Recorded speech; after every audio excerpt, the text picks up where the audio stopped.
Bismillahirrahmanirrahim. Assalamualaikum warahmatullahi wabarakatuh.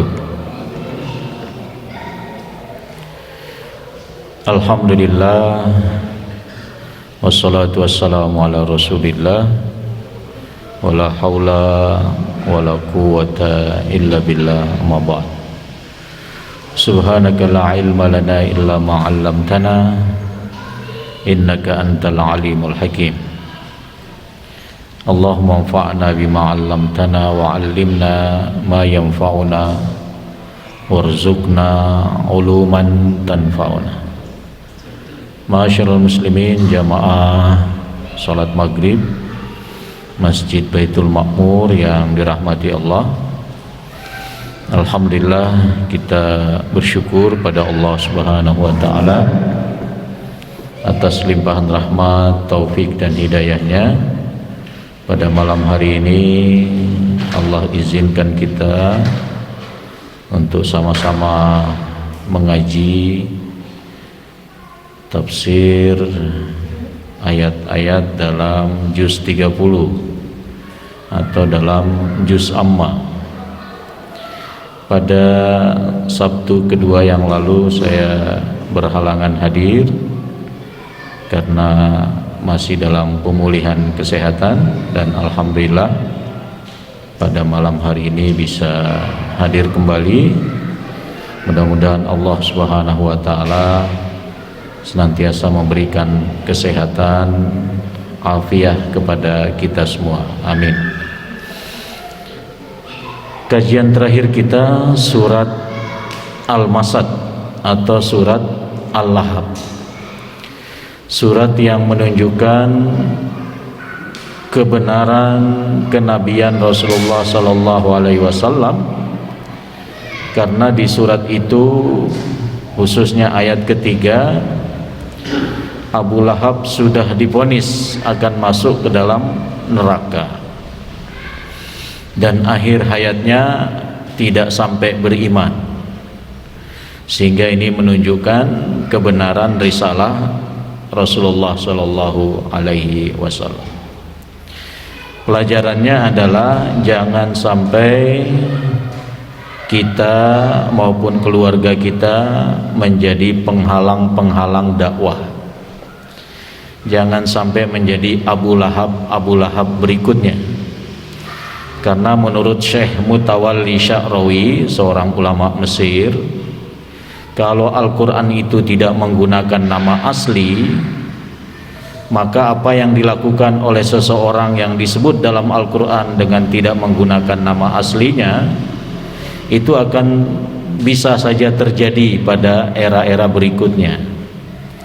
Jadi bisa jadi akan muncul Abu Lahab yang selalu menentang dakwah Islam, sebagaimana yang banyak kita saksikan dalam media sosial. Juga penyebutan Fir'aun bukan nama aslinya, sehingga bisa jadi akan muncul Fir'aun yang menganggap dirinya Tuhan, menzolimi rakyatnya dan seterusnya. Malam hari ini kita akan masuk surat yang sangat singkat, 4 ayat, dan kita hafal semua. Bahkan keutamaan membacanya dinilai sebagai sepertiga Al-Quran. Kenapa sepertiga Al-Quran?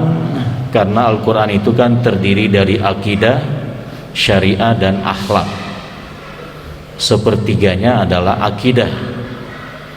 Dan surat Al-Ikhlas ini menggambarkan puncak akidah, karena menjelaskan tentang zat Allah Subhanahu wa ta'ala. Kata Al-Ikhlas tidak terdapat dalam satu ayat pun dari surat Al-Ikhlas ini, karena memang dengan kita mengucapkan surat ini atau membaca surat ini dengan penuh keikhlasan adalah maksudnya memurnikan ketauhidan kepada Allah Subhanahu wa ta'ala. Baik, kita akan baca supaya kita dapat keberkahan bersama. Saya akan membaca terlebih dahulu, nanti Bapak Ibu boleh mengikutinya. A'udzu billahi minasy syaithanir rajim.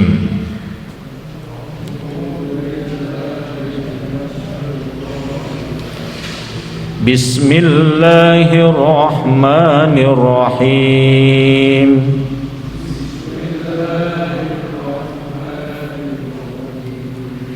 Qul huwallahu ahad. Allahus samad. Lam yalid wa lam yulad. Wa lam yakul lahu kufuwan ahad.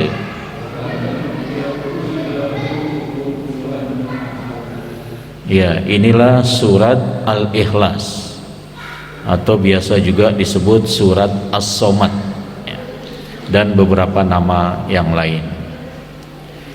Surat ini disepakati oleh para ulama turun sebelum hijrah, sehingga termasuk kategori surat Makkiyah. Surat Makkiyah adalah surat-surat atau ayat-ayat yang turun sebelum Nabi hijrah. Sedangkan ayat yang turun setelah Nabi hijrah disebut Madaniyah. Jazakallah. Kita lihat kosakata yang ditulis oleh Syekh Abu Bakar Jabir Al-Jazairi dalam tafsir ini. Qul huwallahu ahad. Katakanlah, dialah Allah yang Maha Esa. Ai kul liman sa'alaka ya nabiyana ar-rabbika huwallahu ahad. Katakanlah kepada yang bertanya kepadamu, wahai nabi kami, tentang Tuhanmu, dialah Allah yang Maha Esa. Jadi orang-orang musyrikin, atau ada riwayat menyebutkan orang-orang Yahudi, menanyakan tentang bentuk Tuhan yang disembah Nabi itu seperti apa.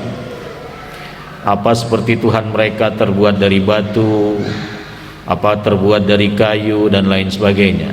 Mereka ingin tahu seperti apa rupa Tuhan yang disembah oleh Nabi. Sehingga surat ini turun untuk menjawab pertanyaan-pertanyaan tersebut yang menjelaskan tentang zatnya Allah Subhanahu wa ta'ala. Jadi ayat pertama menyebutkan bahwa Allah adalah Tuhan yang Maha Esa. Allahus Somad, Allah tempat bergantung, tumpuan harapan. Ai Allahul ladzi la tambagi al ibadata illa lahu. Allah dialah yang tidak layak untuk beribadah kecuali hanya kepadanya. Jadi arti Allah itu sendiri adalah tidak layak seseorang menyembah yang lain kecuali hanya menyembah Dia. Itu arti kata Allah, yang pantas untuk disembah, yang layak untuk disembah. Nama Allah ini bukan buatan para nabi, bukan pula dibuat oleh para ulama, tapi nama Allah ini Allah sendiri memperkenalkan dirinya dengan nama Allah. Jadi ketika Nabi Musa itu mendapat wahyu dan berbicara langsung dengan Allah, Allah mengatakan innani anallah, sesungguhnya aku ini adalah Allah.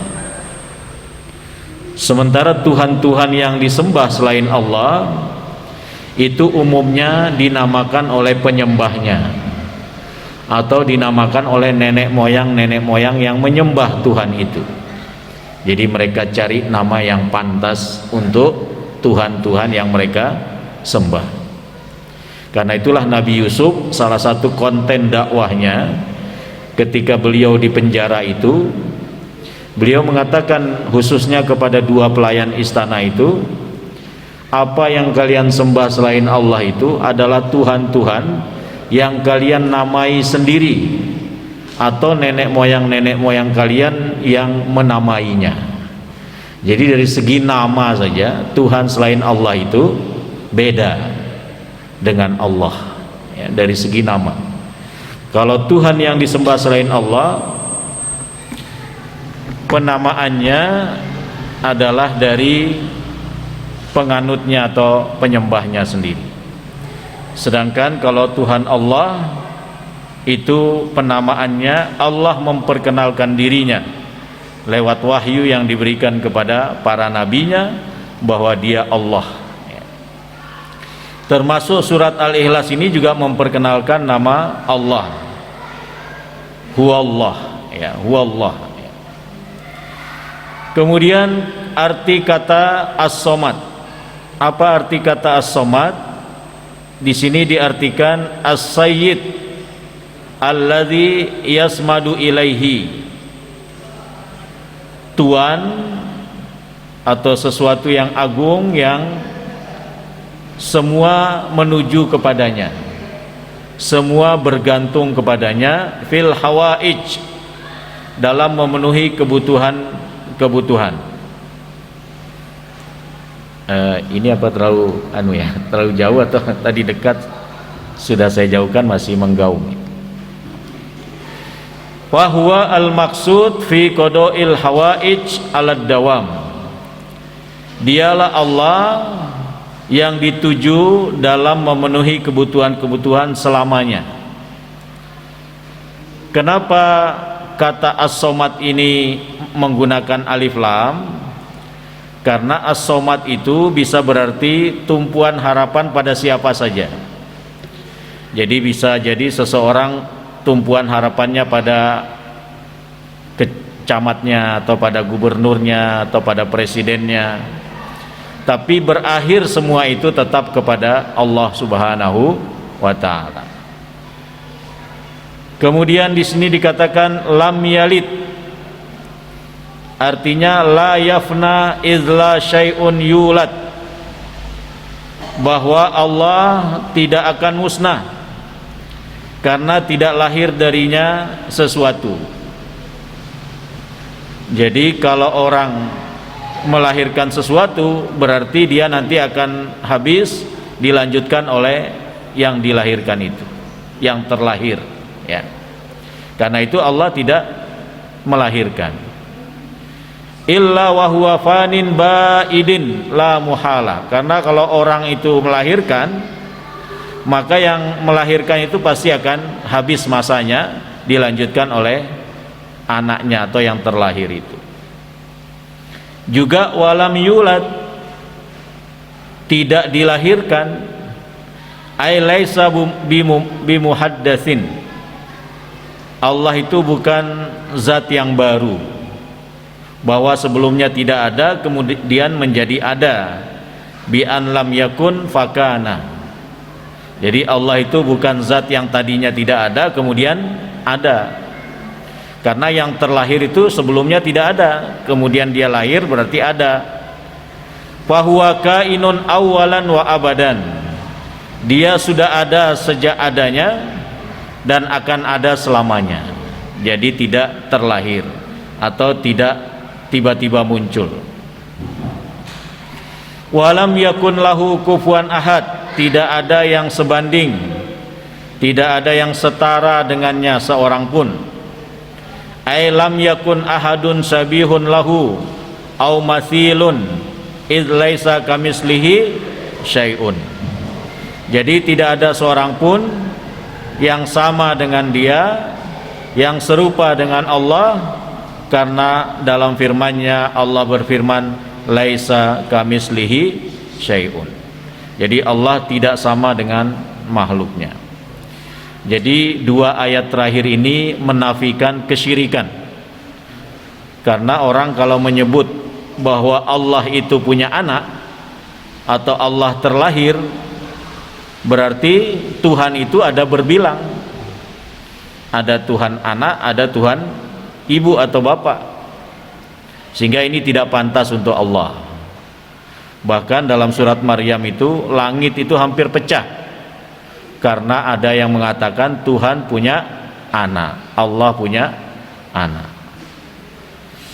Kemudian di dalam surat Al-Kahfi, di awal-awal surat Al-Kahfi juga diperingatkan orang yang mengatakan Allah itu punya anak. Jadi peringatan Al-Quran itu yang pertama bahwa Allah menyediakan azab yang pedih bagi yang tidak beriman. Yang kedua, Allah peringatkan yang mengatakan Allah punya anak. Itu di bagian-bagian awal surat Al-Kahfi. Jadi jelas bahwa dua ayat terakhir ini menafikan kesyirikan. Tidak ada yang serupa dengan Allah. Kalau ada yang mencoba mencarikan sekutu, berarti dia telah melakukan kesyirikan. Nah, itu beberapa kosakata yang terdapat dalam surat Al-Ikhlas. Sekarang kita beranjak pada penjelasan tafsirnya. Qauluhu ta'ala qul huwallahu ahad. Firman Allah qul huwallahu ahad hingga akhir ayat. Al-ayat al-arba al-mubarakat nazalat jawaban liman qalu lirrasul sallallahu alaihi wasallam minal musyrikin insib lana rabbaka ausibhu lana. 4 ayat dalam surat Al-Ikhlas ini turun sebagai jawaban yang mengatakan kepada Rasulullah, yaitu orang-orang musyrik, coba sifati Tuhan kalian. Seperti apa Tuhanmu wahai Muhammad? Coba sifati, bagaimana bentuknya? Maka Allah Subhanahu wa taala menurunkan surat ini. Faqala ta'ala li rasulihi Muhammad sallallahu alaihi wasallam qul ay liman sa'aluka dzalika. Jadi kata kul ini tetap dicantumkan oleh Nabi, padahal sebenarnya Nabi tidak perlu mencantumkan. Ini menunjukkan bahwa Nabi tidak menyembunyikan satu kata pun, tidak menyembunyikan satu huruf pun. Semua yang diwahyukan kepada beliau itu juga disampaikan, sehingga kata kul aja dicantumkan oleh Nabi. Qul ay liman sa'aluka dzalika. Katakan kepada yang bertanya kepadamu, yang ingin tahu tentang sifat Tuhanmu. Huwallahu ahad. Dialah Allah. Tuhanmu itu adalah Allah yang Maha Esa, tidak berbilang. Memang kata ahad ini digunakan di samping kata wahid. Tapi kata ahad ini membatasi, tidak ada 2, 3 dan seterusnya. Tapi kalau kata wahid mungkin ada 2, 3 dan seterusnya. Karena itu dalam surat Al-Baqarah ada ayat tentang Allah yang menggunakan kata wahid. Tapi wahid dalam zatnya, ragam dalam sifatnya. Karena sifatnya itu ada 99. Dikatakan di sini Allahus Somad lam yalid wa lam yulad wa lam yakun lahu kufuwan ahad. Ai Rabbi huwallah. Tuhanku itu dialah Allah. Jadi pertama Nabi perkenalkan nama Allah. Karena nama Allah ini bukan nama sembarang. Kalau kita disuruh berdoa, pilihannya antara ya Allah dengan ya Rahman. Ya, jadi kulidu'ullah awidu'ur rahman. Berdoalah dengan Allah atau dengan Ar-Rahman. Meskipun kita awali dengan Asmaul Husna yang lainnya boleh, tapi nama utama dalam berdoa itu Allah atau Ar-Rahman. Allah artinya al-ilah alladzi la tambagi al-uluhiyah illa lahu. Makna kata Allah itu adalah Tuhan di mana tidak layak untuk dituhankan kecuali hanya Dia. Tidak layak untuk disembah kecuali hanya Dia. Itu makna kata Allah. Wala tasluhul ibadah illa lahu, dan tidaklah pantas beribadah ditujukan kepada selainnya, hanya kepadanya ditujukan ibadah. Karena itu ada ayat dalam Al-Quran, inna solati wa nusuki wa mahyaya wa mamati lillahi rabbil alamin. Kemudian ahadun fi zatihi wa sifatihi wa af'alihi. Allah itu esa dalam zatnya, tidak berbilang, dalam sifatnya dan dalam perbuatannya, tidak ada yang membantunya. Semuanya dikerjakan dengan sendiri. Kehadiran malaikat bukan membantu Allah. Kehadiran malaikat atau terciptanya malaikat untuk menunjukkan kekuasaan Allah Subhanahu wa ta'ala.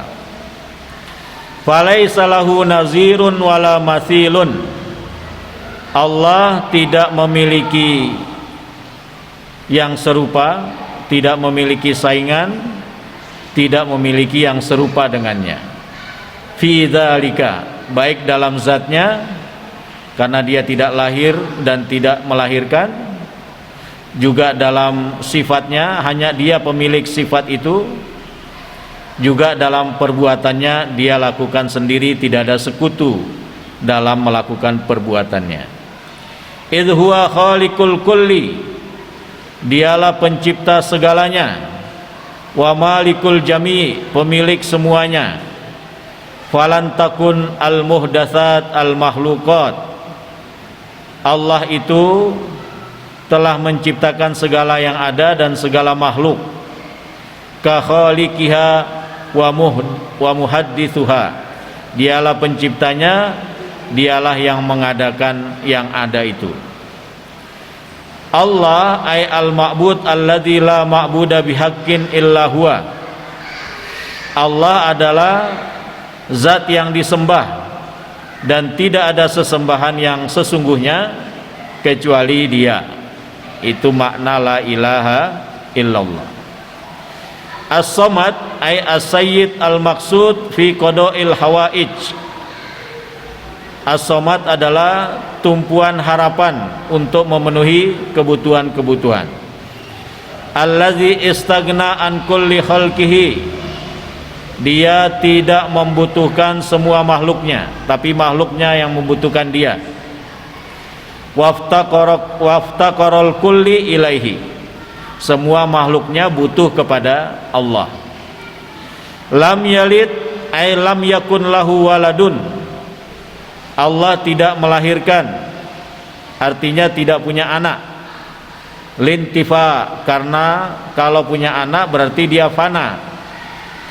Man yujanisuhu, karena nanti akan ada yang menggantikannya. Izil walad yujanisu walidahu, karena anak akan meneruskan ayah kandungnya, orang tuanya. Wal mujanasa manfiyun anhu, suksesi atau kepergantian itu tidak diterima untuk Allah, tertolak untuk Allah. Iz laisa kamislihi syai'un, karena tidak ada yang sama dengannya. Karena kalau seandainya Allah itu melahirkan, ya sebagaimana anggapan orang-orang terdahulu bahwa Tuhan itu punya anak, sehingga dijawab oleh Nabi dengan tegas, lam yalid wa lam yulad, maka anak ini pasti akan serupa dengan Allah, sehingga tidak tepat kalau dikatakan Allah punya anak, karena Allah itu ahad, karena Allah itu laisa kamislihi syai'un. Walam yulad, juga tidak terlahir atau tidak dilahirkan. Apa makna bahwa Allah itu tidak dilahirkan? Karena kalau dilahirkan berarti sebelumnya Allah tidak ada, kemudian ada. Nah, jadi Allah itu bukanlah zat yang sebelumnya tidak ada kemudian ada. Karena makna terlahir itu kan sebelumnya tidak ada, kemudian ada. Nah, ini tidak layak pada Allah, sehingga dikatakan walam yulad ya. Kemudian walam yakun lahu kufuwan ahad, tidak ada seorang pun atau sesuatu pun yang setara dengan Allah. Ai walam yakun ahadun kufuwan lahu wala mathilan wala naziran wala syabihan. Tidak ada yang sama, tidak ada yang setara, tidak ada yang semisal dengan Allah. Idz laisa kamislihi syai'un wa huwas samiul basir. Ini kutipan ayat ini ya, bahwa tidak ada yang serupa dengannya, dialah yang maha mendengar lagi maha melihat. Meskipun Allah itu dinamai maha mendengar, mendengarnya tidak sama dengan mendengarnya manusia, melihatnya tidak sama dengan melihatnya manusia. Dalam akidah kita Ahlus Sunnah wal Jamaah tidak perlu mempertanyakan bagaimana Allah mendengar, bagaimana Allah melihat. Kata Imam Malik, bila kaifa, tanpa mempertanyakan bagaimana Allah melihat, bagaimana Allah mendengar. Kalau kita jelas bahwa kita melihat dengan telinga, kita mendengar dengan telinga dan melihat dengan mata. Tapi Allah tidak sama dengan kita. Falidha huwa ya'rifu bil ahadiyah was-somadiyah. Karena itu Allah dikenal dengan istilah al-ahadiyah dan somadiyah. Al-ahadiyah huwa annahu wahidun fi zatihi wa sifatihi wa af'alihi. Adapun ahadiyah itu berkaitan dengan bahwa Allah itu esa, baik dalam zatnya, dalam sifat-sifatnya, dalam amal perbuatannya. Lam yakun lahu kufuun wala syabihun wala nazirun. Tidak ada yang setara, tidak ada yang semisal dengan Allah. Was-somadiyah, adapun somadiyah itu artinya annahu al-mustagni an kulli ma siwahu wal muftakir ilaihi fi wujudihi wa baqaihi kullama adahu. Adapun makna somadiyah, Allah itu tidak membutuhkan siapapun, sementara yang lainnya pasti membutuhkan dirinya, membutuhkan Allah, baik dalam eksistensi makhluk ya maupun keberadaannya. Allah tidak membutuhkan siapapun. Karena itu Allah dikenal dengan namanya, dengan sifatnya dan tanda-tanda kekuasaannya. Jadi Bapak Ibu yang dirahmati oleh Allah, kalau Dr. Zakir Naik itu menantang orang-orang untuk mencari Tuhan yang sesungguhnya. Kalau Anda ingin mencari Tuhan yang sesungguhnya, ada 4 kriteria. Yang pertama, Tuhan itu harus tunggal, harus esa. Kalau tidak esa, ada Tuhan Bapa, ada Tuhan Anak, maka bukan Tuhan. Yang kedua, kriteria Tuhan itu tempat bergantung seluruh yang menyembahnya. Jadi bukan Tuhan yang bergantung pada penyembahnya. Kalau ada Tuhan yang dipertuhankan oleh manusia dan Tuhan itu masih bergantung kepada yang lain, baik kepada penyembahnya maupun kepada yang lain, maka dia bukan Tuhan. Yang ketiga, Tuhan itu tidak beranak dan tidak diperanakan. Kalau ada Tuhan dia beranak, terlahir atau melahirkan, dan dia terlahir, maka itu bukan Tuhan yang sesungguhnya. Yang terakhir, Tuhan itu tidak sama dengan makhluknya, dengan yang lain, tidak setara. Kalau ada Tuhan kok sama, maka itu bukan Tuhan. Jadi kalau mau cari Tuhan yang sesungguhnya, ikuti 4 kriteria dalam surat Al-Ikhlas, maka akan Anda temukan Tuhan yang sesungguhnya. Sayangnya yang punya kriteria itu hanya Allah Subhanahu wa ta'ala. Berarti untuk apa menuhankan selain Allah? Nah, disinilah pentingnya merenungkan surat Al-Ikhlas, karena itu menafikan semua Tuhan yang lain. Ada Tuhan, mungkin dia esa, hanya satu, misalnya matahari, tapi dia tidak memiliki kriteria yang berikutnya. Dia bukan tempat bergantung segala sesuatu. Mungkin manusia hanya bergantung terik panasnya, keberadaannya saja. Tidak semua masalah manusia diselesaikan oleh matahari. Kemudian matahari tercipta atau terlahir, artinya diciptakan. Dia tidak ada sebelumnya, sehingga kemudian diciptakan dan kemudian menjadi ada. Tidak cocok dengan kriteria lam yalid walam yulad. Dan memang mungkin matahari berbeda dengan yang lain, ya. Tapi dari sisi bahwa dia diciptakan, dia sama, sehingga tidak memenuhi kriteria yang keempat. Karena itu matahari bukan Tuhan. Begitu juga dengan Tuhan-Tuhan yang dipertuhankan oleh manusia. Ukurlah kriteria 4 ini pada Tuhan itu, maka dipastikan akan tertolak semua Tuhan-Tuhan yang disembah oleh manusia selain Allah. Nah, Bapak Ibu, apa pelajaran dari surat Al-Ikhlas ini? Yang pertama, ma'rifatullah ta'ala bi asma'ihi wa sifatihi.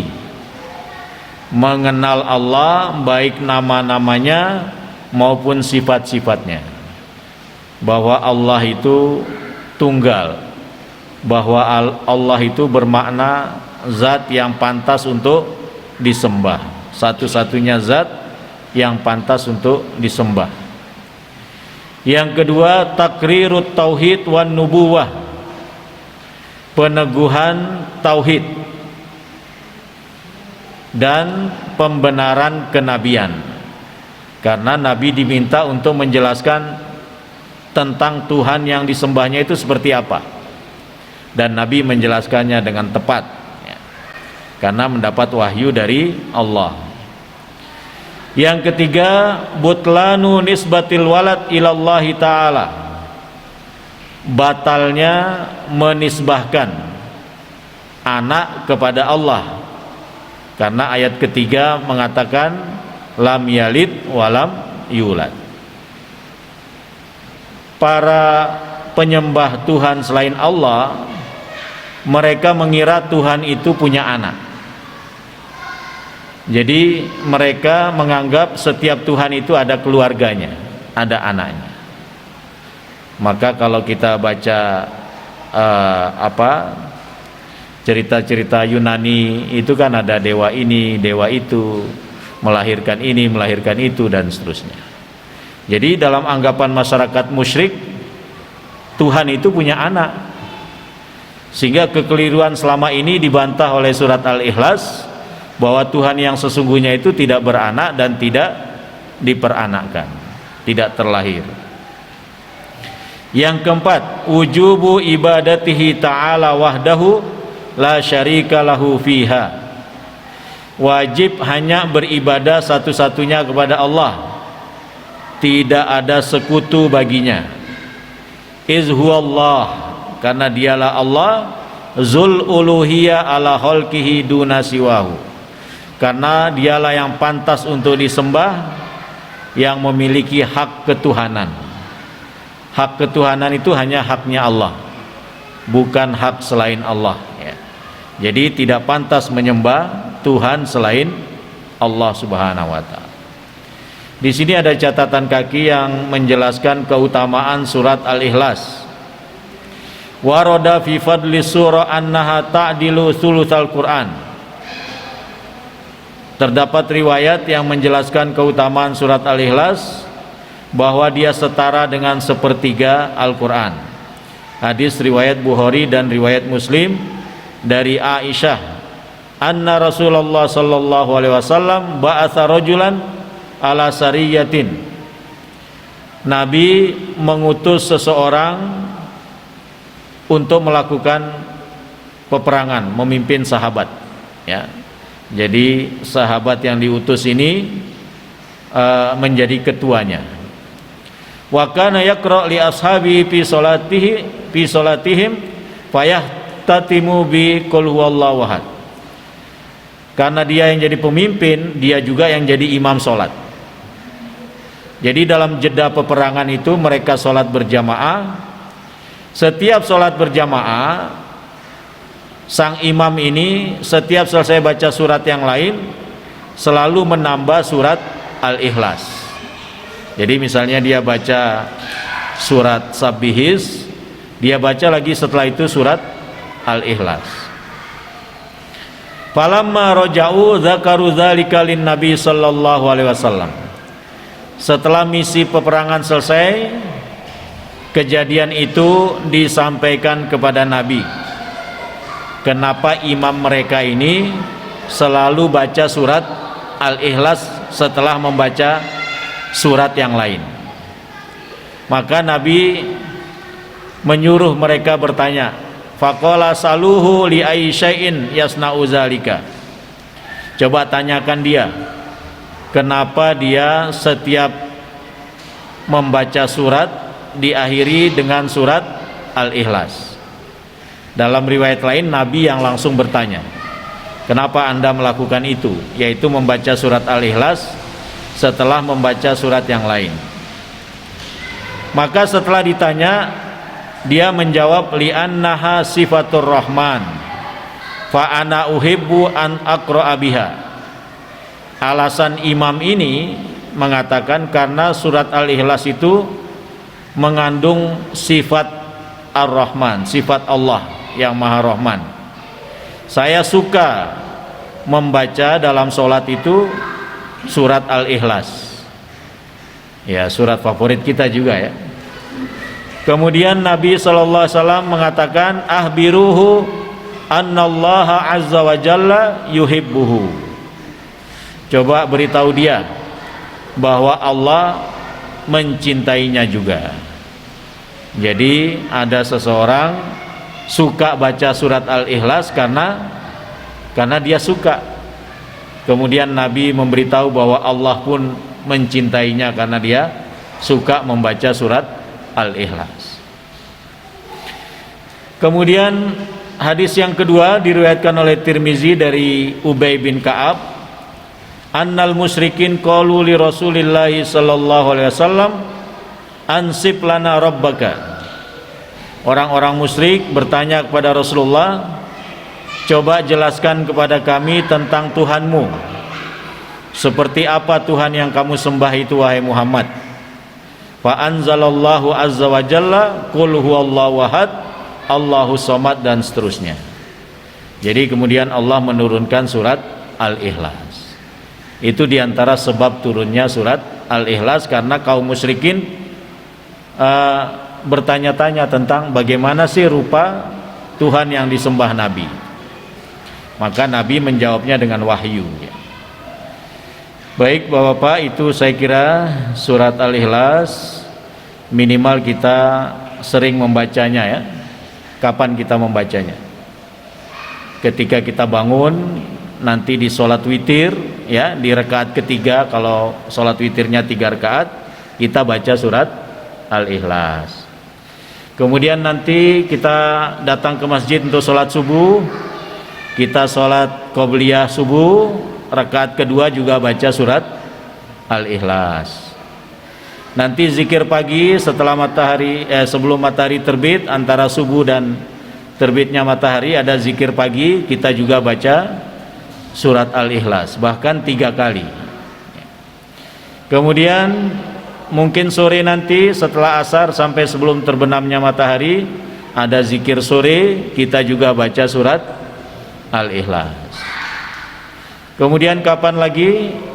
Ba'diyah maghrib, rakaat kedua biasanya Nabi juga membaca surat Al-Ikhlas. Kapan lagi? Sebelum tidur kita juga disunnahkan membaca surat Al-Ikhlas. Jadi berapa kali itu? Kalau kita ikuti sunnah Nabi baca surat Al-Ikhlas ada berapa kali? Witir, sebelum subuh, Zikir pagi, zikir sore, ba'diyah maghrib, dan sebelum tidur. Berarti ada 6 kali. Kalau dihitung zikir pagi dan sorenya 3 kali, berarti ada 10 kali kita baca surat Al-Ikhlas. Mudah-mudahan dengan itu menambah kecintaan kita terhadap surat Al-Ikhlas, karena menjelaskan tentang Allah, menjelaskan tentang Ar-Rahman. Saya kira itu. Mungkin ada yang ingin menambahkan atau ada yang ingin bertanya, saya persilahkan. Nggih, monggo Pak Bambang. Ya. Ya. Ayat kursi juga menunjukkan ketauhidannya. Karena awalnya itu kan Allahu la ilaha illa huwal hayyul qayyum. Ya. Jadi kandungannya atau konten ayat kursi dengan surat Al-Ikhlas itu sama. Karena itu kita juga baca setelah sholat ya, dalam zikir. Tadi saya tidak menyebutkan itu. Bacaan kita setelah setiap selesai sholat fardu juga ada ayat kursi, ada surat Al-Ikhlas. Jadi lebih dari 10 kali kita baca. Kalau 5 kali sholat berarti 15 kali itu kita baca surat Al-Ikhlas sehari semalam. Apa korelasinya? Sama-sama tentang tauhid. Adapun keutamaan ayat kursi, khususnya kalau dibaca sebelum tidur, kalau dibaca setiap selesai sholat, maka keutamaannya kata Nabi dalam sebuah hadis, seandainya tidak ada kematian, orang langsung masuk surga atau masuk neraka kalau sudah mati, maka yang sering baca ayat kursi setelah sholat itu dia akan langsung masuk surga. Ya, saking keutamaan ayat kursi itu. Jadi konten tauhidnya sama dengan surat Al-Ikhlas karena membicarakan keesaan Allah Subhanahu wa ta'ala. Wallahu a'lam. Ada lagi yang lain? Ibu-ibu mungkin apa ada yang bertanya? Saya minta fotonya, Pak ya.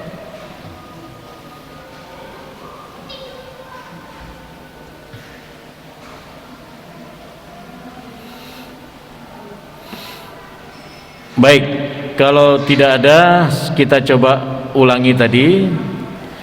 Termasuk kategori surat apa? Surat Al-Ikhlas Makkiyah atau Madaniyah? Makkiyah. Apa yang menyebabkan turunnya surat Al-Ikhlas? Pertanyaan kaum musyrikin kepada Nabi agar menjelaskan bagaimana rupa Tuhan yang dia sembah. Berapa ayat surat Al-Ikhlas? 4 ayat ya, 4 ayat. 2 ayat terakhir menafikan kesyirikan, bahwa Allah tidak punya anak, tidak punya ayah ibu, lam yalid walam yulad, dan bahwa Allah tidak sama. Kalau ada yang menyamakan, ada yang membuat sekutu, berarti dia melakukan kesyirikan. Apa keistimewaan atau keutamaan surat Al-Ikhlas? Kalau dibaca setara dengan apa? Sepertiga Al-Quran. Sampai Nabi pernah mengatakan begini para sahabat itu, apakah kalian tidak mampu membaca 10 juz setiap sebelum tidur?